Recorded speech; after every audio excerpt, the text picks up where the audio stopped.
Hola, ¿qué tal? Muy buen viernes para todos. Muchas gracias por estar. Arrancamos este break del 16 de agosto. Eh, mm, bueno, con una semana bastante más verde, más tranquila, por suerte. Así que y ahora sí, ya con más ruido con respecto a lo que es el blanqueo. ¿Qué tal? Buen día, Fran. ¿Cómo estás? Buen día, Robert, buen día a todos. Sí, la verdad es que al tener un día, una semana un poquito más tranquila, nos pudimos empezar a preocupar por otras cosas, ¿no? Ahora el asunto es ver cómo va a resultar todo el tema del blanqueo. Así que bueno, están todas las miradas puestas en eso y bueno, con mucha expectativa se está viviendo eh, por parte del gobierno y también por parte del público en general que quiere blanquear, ¿no? Correcto, así es. Em, Hay consultas, creo que donde puede ser un verdadero éxito es en el sector inmobiliario, por lo que uno habla con clientes, pero bueno, hay que ir esperando, pero sin lugar a dudas sí está generando interés.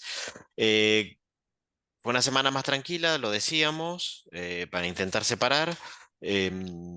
Wall Street tuvo una buena semana, ha habido un rebote interesante que sin lugar a dudas ayudó a que también localmente empezamos a ver cómo el riesgo país bajó, el precio de los bonos comenzó a subir, quizás nada explosivo, pero sin darnos cuenta estamos casi un 10% arriba de recuperación en el precio de los bonos. Y bueno, internacionalmente fue una buena semana después de lo duro que había sido la semana pasada, sobre todo con el arranque del día lunes. El real respira y ahí también siempre nos gusta correlacionar el peso a lo que pasa internacionalmente. La soja sufre, duro el panorama de la soja, ¿no es cierto, Fran? Sí, tan duro que nos pusimos el otro día a tratar de armar gráficos con las cotizaciones y la verdad que está muy complicado el panorama. Eh, si lo vemos digamos, en un par de años, ni hablar en las mejores épocas, ¿no? De más de $600 la tonelada, la verdad que está muy duro, ¿no? No, el timing siempre nos afecta, ¿no? Eh, el dicho está más que popularizado ya. Sí, exactamente. Sin ni hablar si uno lo mira, porque, a ver, en otros años, en el 2018, en donde la soja también bajó, que venía de récords y era un golpe bastante importante, en esos años la tasa estaba en uno, en dos, como mucho, 2%. Pasamos a tasas positivas, a tasas altas. Entonces, si uno empieza a ver el costo de oportunidad o empezar a calcularle un interés o la inflación implícita a ese precio de la soja, bueno, el precio de la soja está todavía mucho más bajo en términos reales. El YUSDA, el Departamento Agrícola norteamericano, no nos ayudó y dijo que la soja en Estados Unidos viene muy bien y bueno, más vendedores, los mismos compradores, precio a la baja. Y después, con respecto a lo que es el blanqueo, un breve repaso, algo de posicionamiento que también nos puede servir si uno no es blanqueo, ¿sí? Pero por ahí alguna sorpresa y por eso ponemos dos fondos especiales, sorpresas que queremos aclarar, están por verse. Los fondos de inversión están pidiendo autorizaciones a la CNB para que sean admitidos algunos instrumentos especiales. Creemos que van a salir con clases diferenciales, o sea, van a ser los mismos fondos, pero en vez de la clase A, que por lo general es para persona humana, y la B para jurídica y la C para institucionales, van a haber una clase para blanqueo superior a $100.000 y otra inferior a los $100.000. Bueno, Wall Street nos dio un respiro, si podemos ver cómo fue el arranque de principio de agosto, de la semana pasada, vemos que el rebote ha sido bastante fuerte, ¿sí? Eh, las acciones se han logrado recuperar bastante. Esto también nos ayudó internamente, que tuvimos días, si bien Argentina se mostró golpeada, la caída que podemos ver desde julio, prácticamente, desde los máximos de principios de julio, desde acá, en donde, por ejemplo, el QQQ, el ETF que sigue a las acciones del Nasdaq, que venía un 25% arriba en el año, prácticamente quedó por debajo del 10%. Se devolvió buena parte de las ganancias, ahí el golpe en el sector de los semiconductores fue bastante fuerte y arrastró al índice, pero no fue el único sector. Y de ahí otra vez arriba, ¿sí? Otra vez arriba, recuperando bastante terreno. Si uno mira algunas acciones, es impresionante lo que han subido. Por ejemplo, Mercado Libre, para hablar de alguna doméstica, pero las que presentaron buenos balances tuvieron un rebote más fuerte.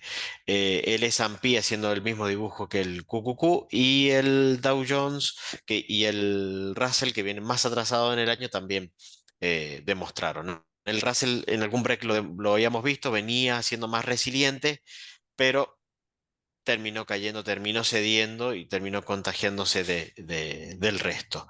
Así que, bueno, el mercado internacional nos dio una mano. También un poco esto lo ponemos y lo queremos hacer mención para no creer todavía que lo que estamos viendo es efecto del blanqueo, sino un panorama internacional distinto. El real respira, acá a la izquierda, ¿sí? Bueno, llegó a niveles de 5,80, ahora está en 5,40. Si vemos el CCL, también podemos ver una especie de correlación, algo parecido, ¿no? Con un pico casi en el mismo momento donde hizo pico eh, el dólar versus el real, y de ahí también descomprimiendo un poco, ¿sí? Acá creemos que todavía puede descomprimir un poco más. Pasa que también nos pega fuerte el tema que mencionábamos, Fran, de la soja. Pero bueno, por lo Mm. menos fueron condiciones para la moneda que por ahí más nos afecta dentro de las monedas vecinas, unas semanas un poco más tranquilas. Sí, sí, seguro, seguro. Y bueno, convengamos que el tema soja nos afecta más a nosotros que a los brasileros, ¿no? Brasil tiene un poquito más, es menos dependiente de la soja, ¿no? Entonces a ellos quizás, si bien les afecta, son el mayor productor, eh, no tanto, ¿no?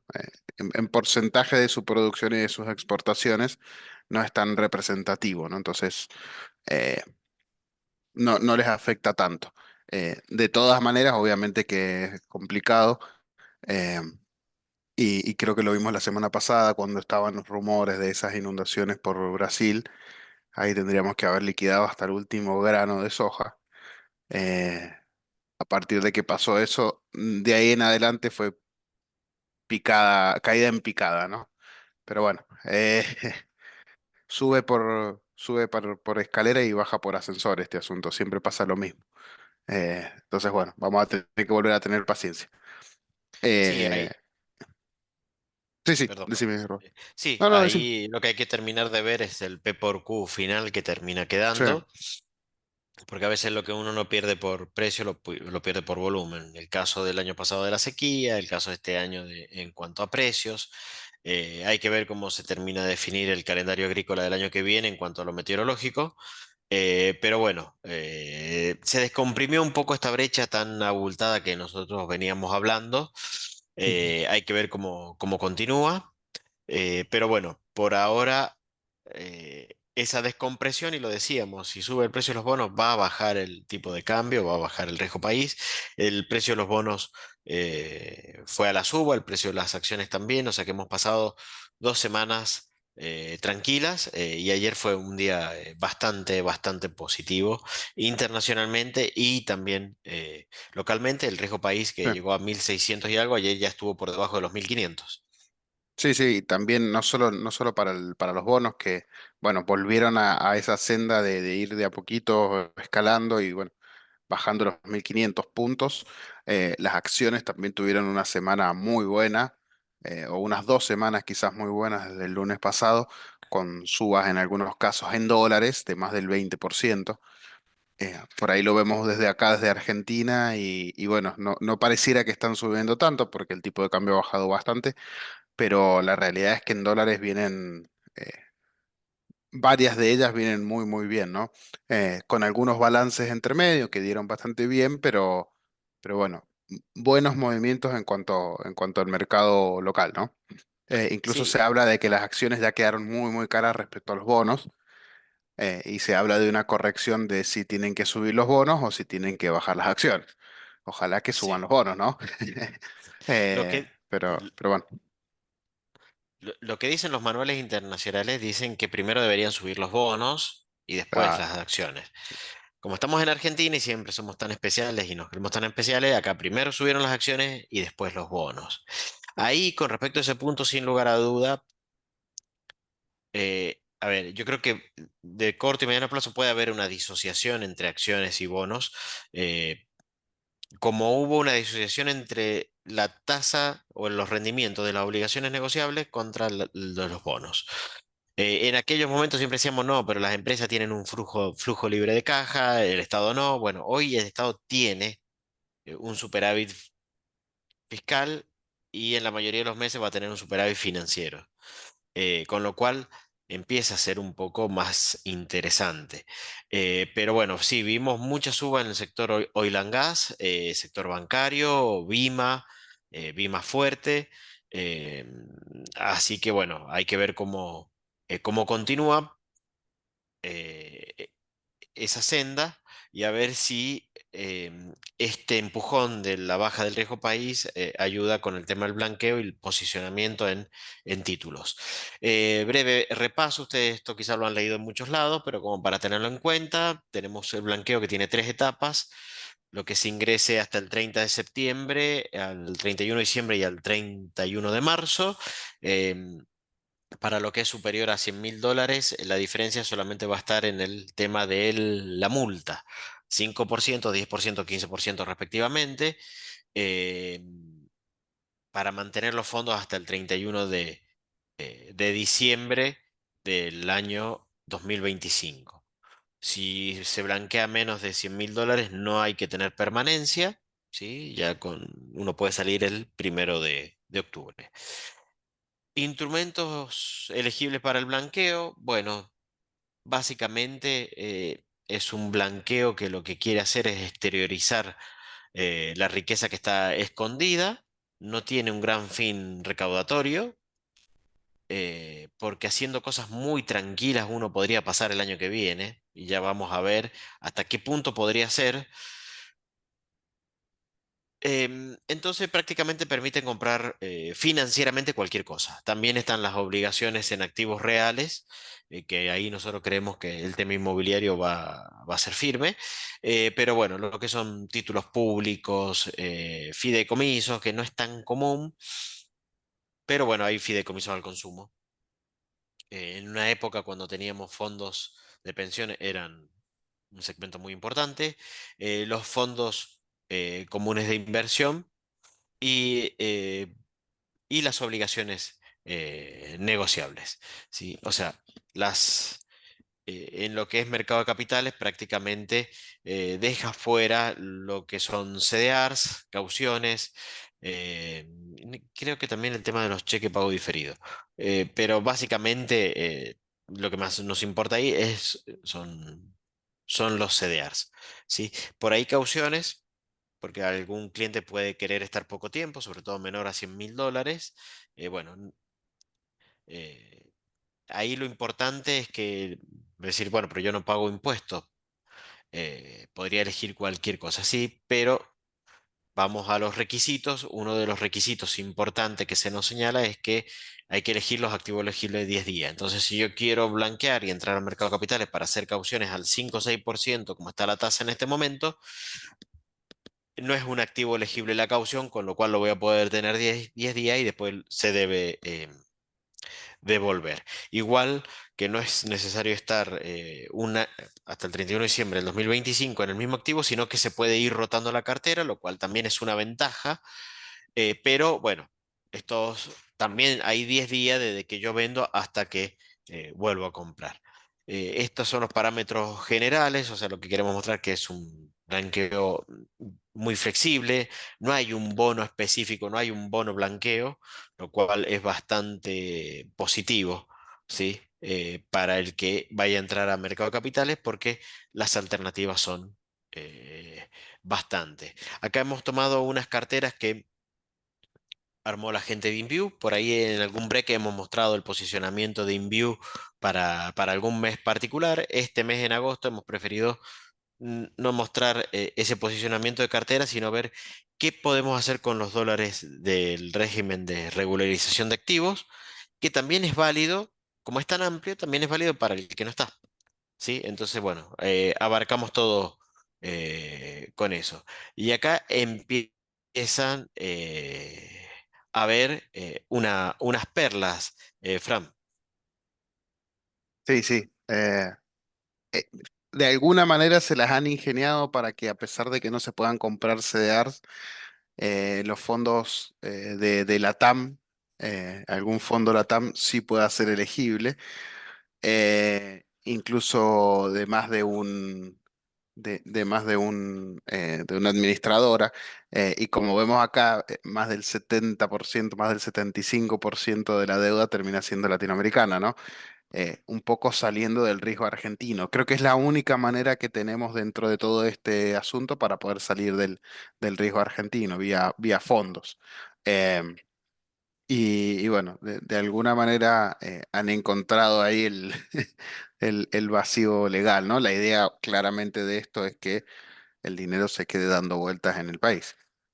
De esta manera se queda en el país, pero medio cruzado. Sí, acá el punto es que yo cuando lo necesite utilizar, lo puedo utilizar rápidamente. Ujú. Em, a ver. Interesante para los perfiles más conservadores que quieren blanquear y prácticamente tener los dólares disponibles. Bueno, nosotros acá pusimos esta cartera y después tratamos dos fondos porque nos llamó bastante la atención cuando estuvimos en la charla con la gente de esos fondos que son los fondos Galileo, el Income y el Event Driven, que eh, estos fondos se hacen con dólares cable, pero yo voy a tener dólares MEP. Aprovechando la brecha actual, el canje que nosotros le decimos, que es la diferencia porcentual que hay entre el CCL y el MEP, que históricamente ha sido el 2 o el 3%, que en el mes de marzo, abril, cuando bajaba la brecha y se situaba casi en mínimos, la brecha entre esos dos tipos de cambio escalaba al 7%. O sea, que quiere decir que si yo tenía $100.000 y llegaba a Estados Unidos con $93.000, hoy esa brecha es cero y en algún caso negativa. Entonces, esta cartera o estos bonos, ya los vamos a ver después a los dos Galileos, lo que nos permite justamente salir del país sin pagar brecha de canje entre MEP y CCL, ¿sí? Son momentos anómalos, son momentos que siempre suelen darse cuando hay blanqueos de capitales y hay que traer dólares del exterior, con lo cual me permitiría traerlo y volver a salir a través de estas inversiones sin pagar el canje y sin tenerme que quedar en un blanqueo a asumir el riesgo local. Interesante la cartera, bastante interesante para este aspecto. Para mí esta cartera está muy focalizada en el que prácticamente no quiere invertir, ¿sí? Pero tiene que quedarse, ¿sí? Y tiene que quedarse con algo. Entonces es muy interesante, como vos decías, Fran, 77% de deuda LATAM. Bueno, eh, eh, 10% de T-bills, de treasuries. Entonces, para ese que se tiene que quedar, que no quiere pagar el impuesto, esto termina siendo una cartera interesante. Quizás para alguien más familiarizado con el mercado de capitales, nosotros preferimos, bueno, poner un poco más de obligaciones negociables locales vamos a estar haciendo saltar un poco el rendimiento de esta cartera, que debe estar estimada prácticamente en un 4 o 5% anual, e ir a un rendimiento del 7 o 8 en algún caso por ciento anual. Entonces, bueno, por ahí preferimos asumir un poco más de riesgo para los perfiles conservadores locales que están más familiarizado con el mercado de capitales. Una cartera balanceada a dólares para perfil moderado o agresivo, ¿sí? Manteniendo cierta exposición al exterior. Ahí la gente de, de InView tiene una visión como, bueno, un poco de wait and see con respecto a Argentina. Incorpora el Bopreal 2026, que para nosotros es una gran alternativa, importante. Alternativa, reduce un poco la tenencia de lo que es Latam, pero sin embargo, miren que lo mantiene bastante, ¿sí? Esto es porque está pensado que a lo mejor el perfil del que está blanqueando dólares no es quizás tan familiarizado con los instrumentos de mercado de capitales. E incorpora uno de los bonos que tiene más potencial, que es el Global 2035. Fran, ¿vos cómo la rearmarías un poco más a tu gusto? Un moderado agresivo, ¿qué le sacarías de acá y qué pondrías? No, quizás no tendría tanto Bopreal y tendría bonos un poco más largos, ¿sí? Ujú. Eh, en mi manera de verlo. Sí, sí tendría el BPI 26, ¿sí? Pero por ahí no tendría el 25 y quizás sí tendría un 38-41, quizás en el caso más moderado y un 30 en un caso más agresivo, eh, para mí, ¿no? Pero bueno, en realidad eh, el asunto es que quizás en el moderado está mejor el Bopreal, en el más agresivo, un poquitito más de picor ahí para los bonos, sobre todo por los plazos, ¿no? Para mantener renta por plazos más largos. Sí, a mí me gustó mucho el 26, yo sacaría Sí, 25 en sí, esta el cartera. 26 está. Sí, sí, el Sí, 26 lo dejo. 25 definitivamente lo saco, está rindiendo muy poco. Para 25 tengo treasuries, ¿sí? O me voy al fondo LATAM o al fondo Income, ¿sí? Porque están rindiendo más o menos lo mismo y quizás hasta un poquito menos, ¿sí?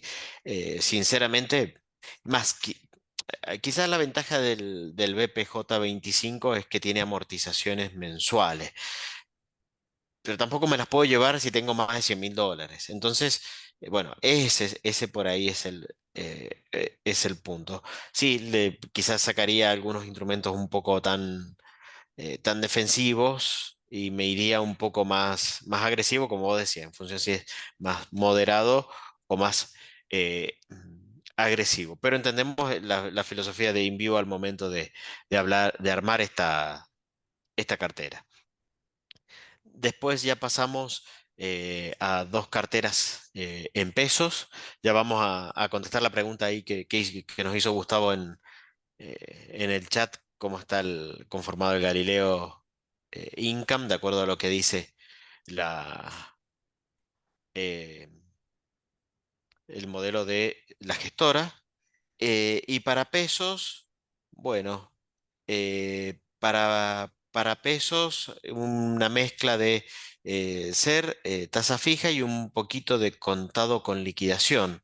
Eh, Me llamó acá la atención que apuestan bastante por el ser y nos imaginamos, Fran, por un horizonte de un año y 3 meses. Sí, creo que lo comentamos ya más de una vez. Eh, Rendimientos de ser un +10 suenan demasiado buenos, ¿no? Eh, Así que estamos, digamos, estamos todos ya a esas tasas ya estamos todos, creo, bastante adentro, digamos, dentro de lo que sería comprar ser. Sobre todo en un mediano plazo. Quizás perdamos un poquito contra la tasa en algunos meses próximos, pero en el mediano o largo plazo, la verdad que se ve bastante atractivo. Eh, entonces, bueno, creo que todas las carteras o en general las carteras eh, ya lo están considerando como una opción más que válida, ¿no? Y bueno, lo mismo pasa con la tasa fija, por ahí la tasa fija más en el corto plazo, eh, donde pueda pelearle bastante firme a la inflación si sigue bajando. Y bueno, entonces aprovechar eso, sobre todo si el tipo de cambio se mantiene estable, ¿no? en el corto plazo podemos tener ganancias en dólares muy, muy, muy interesantes, ¿no? Sí, sin lugar a dudas. Eh, Acá yo también me jugaría a algo de letras a mediano plazo y algo corto. Bueno, Inviu se la jugó bastante hasta enero. Nosotros es un plazo que por ahí todavía no entramos. Ahí nos empieza a gustar más el ser. Como decía Fran, hay instrumentos ser que tuvieron rendimiento hasta más 14 en algún momento, ahora están más 10 más 11.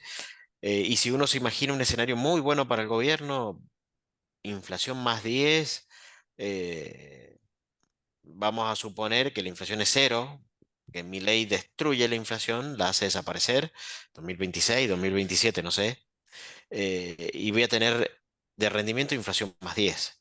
Seguramente la tasa en ese momento debería estar en términos reales más uno más 2, con lo cual es bastante tentador. Lo que sí es para un perfil más de mediano plazo, que puede esperar y que veníamos viendo mucho rescate, mucha venta en la curva SER y poco flujo ingresando, sino más bien mucho flujo saliendo. Entonces, yo ahí lo que puedo ver es que no me rinde, ¿sí? Entonces, para un inversor, digamos, que la tiene muy clara en el sentido de qué está buscando. ¿Sí? Y a qué plazo y cuáles son sus costos de oportunidad en el corto plazo.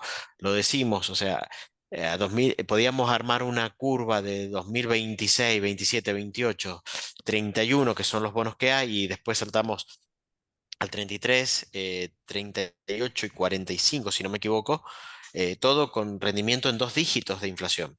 ¿Sí? O sea que yo podía matemáticamente endeudarme tranquilo en un préstamo UVA, que tenía cobertura y rendimiento positivo por sobre eso, y bastante positivo. Con lo cual, en algún momento a nosotros sí nos sigue pareciendo el problema de la curva SER, son los flujos, ¿sí? Que quizás para una empresa puede ser complicado. O para un inversor de más corto plazo puede ser complicado. No hay acá menciones a instrumentos que ajusten por el dólar oficial. Nosotros creemos que, bueno, con un descenso de brecha se puede buscar coberturas a mejor precio. Quizás es lo que estamos un poco esperando. En algunos casos quizás sí, ya entrando un poquito muy tímidamente, pero estamos hablando de marzo del 2025 en adelante, aunque bueno, todavía tienen rendimientos negativos y ahí nos cuesta competir contra el ser que tiene rendimientos positivos. Quizás sí necesitamos un horizonte un poco más largo si vamos a compararlo con el dólar oficial, pero bueno, un poco más en precio, pero bueno, los instrumentos de Oralink son muy puntuales, que no vienen a estas carteras. Aún así, los muchachos de Enview le pusieron algo al CCL. Y para un perfil, bueno, más agresivo, sí, acá todo jugado más jugado a inflación, ¿sí? Sacamos el CCL, vuelvo un segundo para atrás, sepan disculpar. Acá teníamos un 50, y lo que sacamos del CCL se lo tiramos, a lo que es ajuste por inflación, un poco pensando en esto, ¿no? O sea, si las cosas salen muy bien, en algún momento la inflación va a tener que pasar a la tasa, quizás no sea en el corto plazo, pero en un escenario posterior, los instrumentos de inflación han quedado con un rendimiento, a ver, no podríamos tener una tasa fija con términos reales más 10, ¿sí? Que en términos reales, no nominales, sea, yo gané 10%, ¿sí?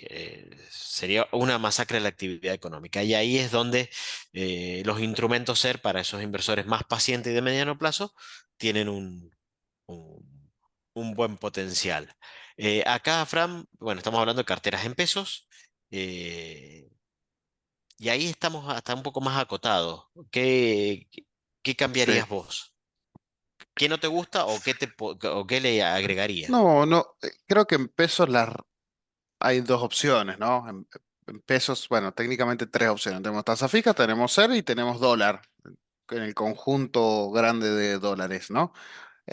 Si creemos que la situación del país va a mejorar firme, creo que deberíamos ir a pesos, o sea, mantenernos en pesos. Eh, Yo la verdad que no sé si le cambiaría mucho. Eh, por ahí quizás, si somos demasiado optimistas, alargar un poquito más de plazos, nada más. No ir tanto al 25 al 26 y empezar a mirar más los plazos largos, 28. Eh, pero no sé si el cambio sería mucho más de eso, ¿no? Como para asegurar, similar a lo que nos pasaba en la parte de dólares, extender los rendimientos más tiempo, nada más.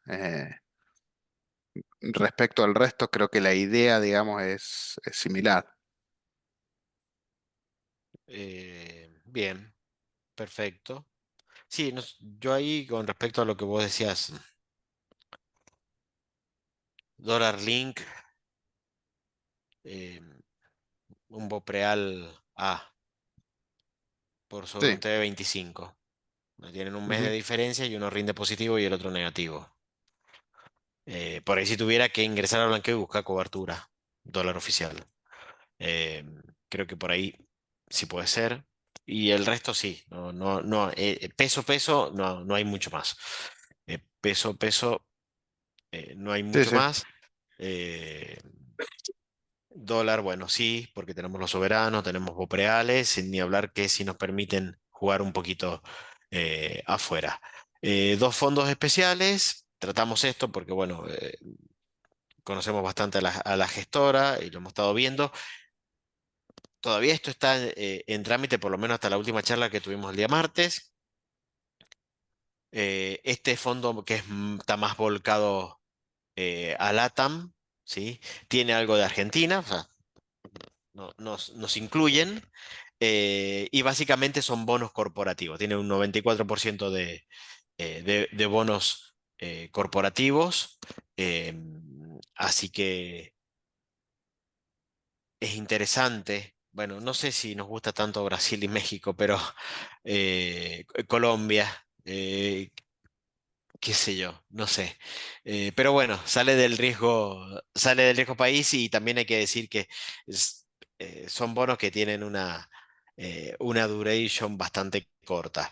Sí, como dice acá, el objetivo de inversión aproximadamente entre un 7 y un 9%. eh, Nos parece razonable, pero por ahí vamos a preferir el income. Si el income nos gusta un poco más, ahí lo vamos a ver.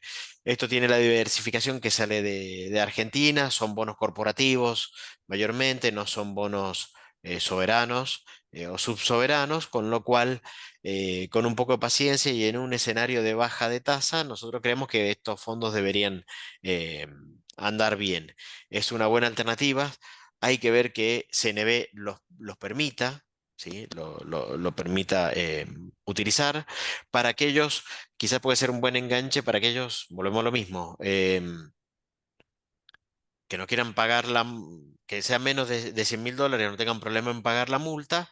Esto no es un activo elegible, con lo cual hay que retirarlo de la cuenta especial que se abre, la cuenta comitente especial, y volver a la cuenta comitente normal, tradicional, si la tiene, si no hay que abrirla, porque todo lo que sea a través de blanqueo va a una cuenta especial, no se puede mezclar con el resto, pero bueno, quizás también nos sirve para aprovechar y salir del riesgo argentino a tasa cero, ¿sí? Como decíamos con respecto al canje. Y el income, también es el que por ahí más nos gusta porque es más distinto, ¿sí? Tiene un peso más grande eh, de lo que es Estados Unidos, tiene soberano y ahí es donde están más focalizados en tema de T-bills. Entonces, este tiene otro adicional que también nos va a llevar el rendimiento para abajo, pero es investment grade. ¿Sí? Esto ya es inversiones de la que no se pueden adquirir prácticamente en Argentina porque son grado de inversión, ¿sí? O sea, calificación A, acá no hay calificaciones de emergentes, sino títulos ya muy bien catalogados, obviamente con una rentabilidad más baja que el LATAM, pero bueno, para aquellas carteras que busquen tener para pagar el impuesto a los bienes personales y cubrirse de la inflación americana, nos parece una alternativa que si se puede hacer desde el blanqueo es prácticamente un regalo, Fran. Sí, sí, sí. La verdad que te están regalando un año, o sea, te regalan el año que tenés que esperar para, para poder, digamos, retirar los dólares sin hacer, sin pagar nada, y aún así les ganas, ¿no? Entonces, o sea, sacas una buena, un buen margen con, nada, volatilidad mínima. Eh, Creo que, digamos que es un regalito esto, que nos permitan hacer esto. Pero bueno, volvemos a lo mismo, no buscan recaudar, buscan que el dinero vuelva a circular, ¿no? De esta manera, dándote un poquitito más de libertad. Obviamente esto se rescata, en algún momento vuelve a la Argentina, digamos, porque hay que rescatarlo de nuevo a comitentes locales, así que en algún momento vuelve, digamos. Te dejan descansar un ratito afuera para luego volver sin impuestos, ¿no? Y hacer uso del dinero acá, ¿no? Sí, exactamente. Este fondo es de corto plazo, se está Sí, sí.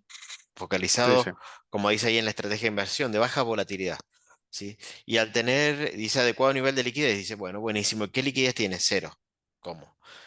Por el tema de los tresuris, ¿sí? Está en tresuris cortos, que en un escenario de baja de tasa eh, van a estar priceando bien, y en un caso de suba de tasa también, o sea, son cortos, ahí no vemos mucho problema. Justamente también habla de que tiene una baja rotación de cartera. Si uno piensa que tuviera que pagar el 5% y esto rinde un 5%, estamos hablando de un 10% en dólares, ni hablar si uno empieza a entrar en diciembre o en marzo, entre lo que rinde y el 15% de la multa en marzo, estamos hablando de un 20%.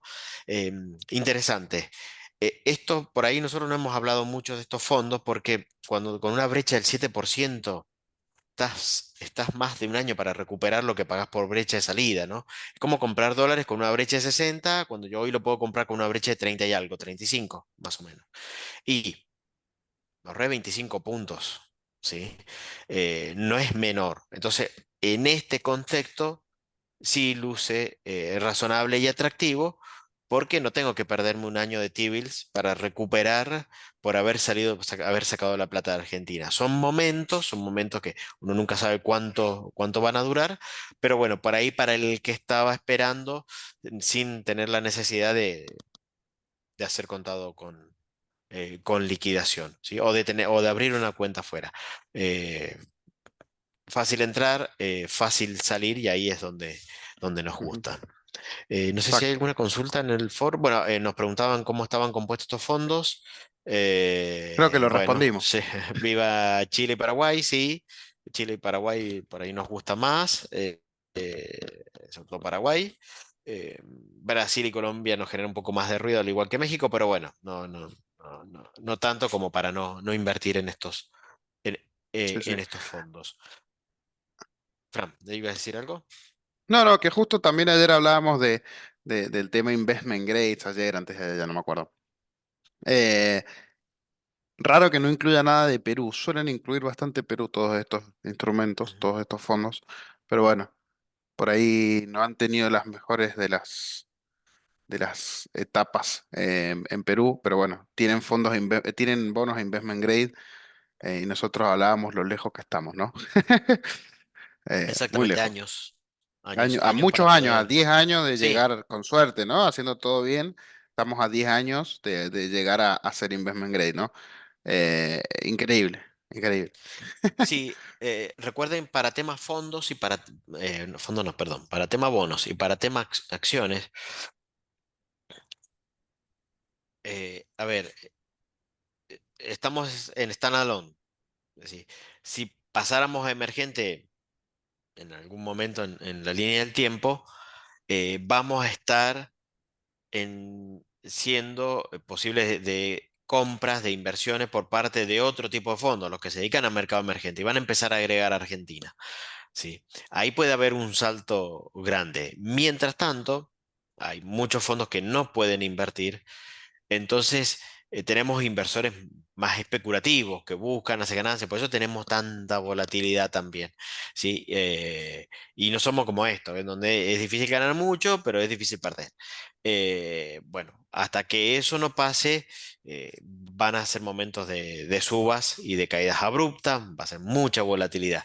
Y como decía Fran, para investment grade, bueno, estamos a década quizás, pero para emergente, nosotros consideramos no menos de 2 años. También la condición primaria y necesaria es sacar el cepo. Entonces, si el gobierno el día de mañana se levanta y dice, saco el cepo más allá del golpe inicial que puede haber por un overshooting en el dólar, en el día después de eso, tanto bonos como acciones tienen que subir fuerte. No creemos que sea el escenario de más corto plazo. Habrá que ir viendo cómo decide ir gestionando el gobierno, que esa parte no está clara.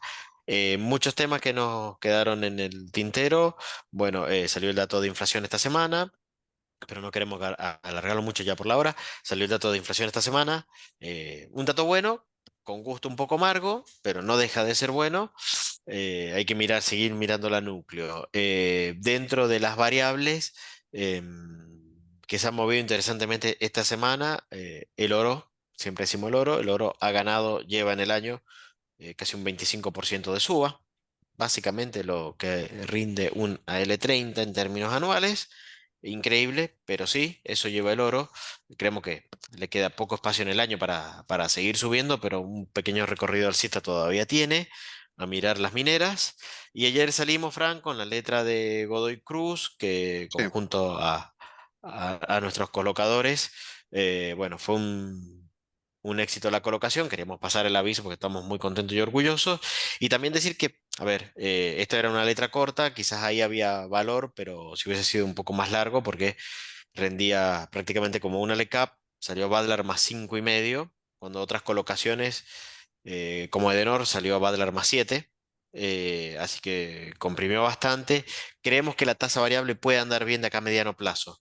¿Sí? Ya subió bastante la Badlar, pero bueno, podría subir en una salida de cepo.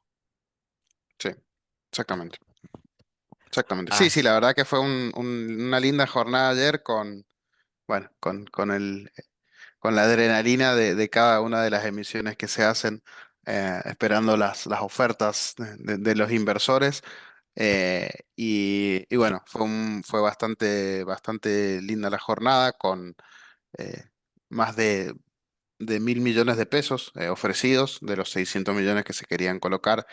Y bueno, sobre el final también apretó bastante la tasa, había arrancado más o menos en 7 y terminó cerrando en 5,5, así que fue un lindo día ir viendo eh, cómo comprimía esa tasa y bueno, en comparación con, por ejemplo, una letra similar que se emitió dentro de la provincia, en el municipio de Capital, que salió también en Badlar más 7.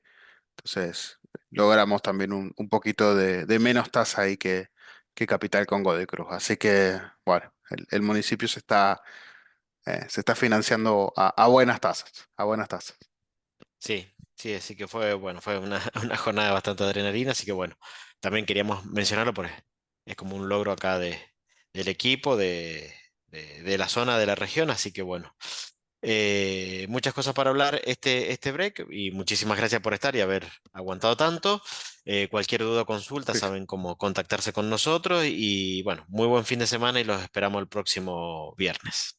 Buen fin de semana para todos, que anden muy bien. Es verdad, sí, por eso estuve.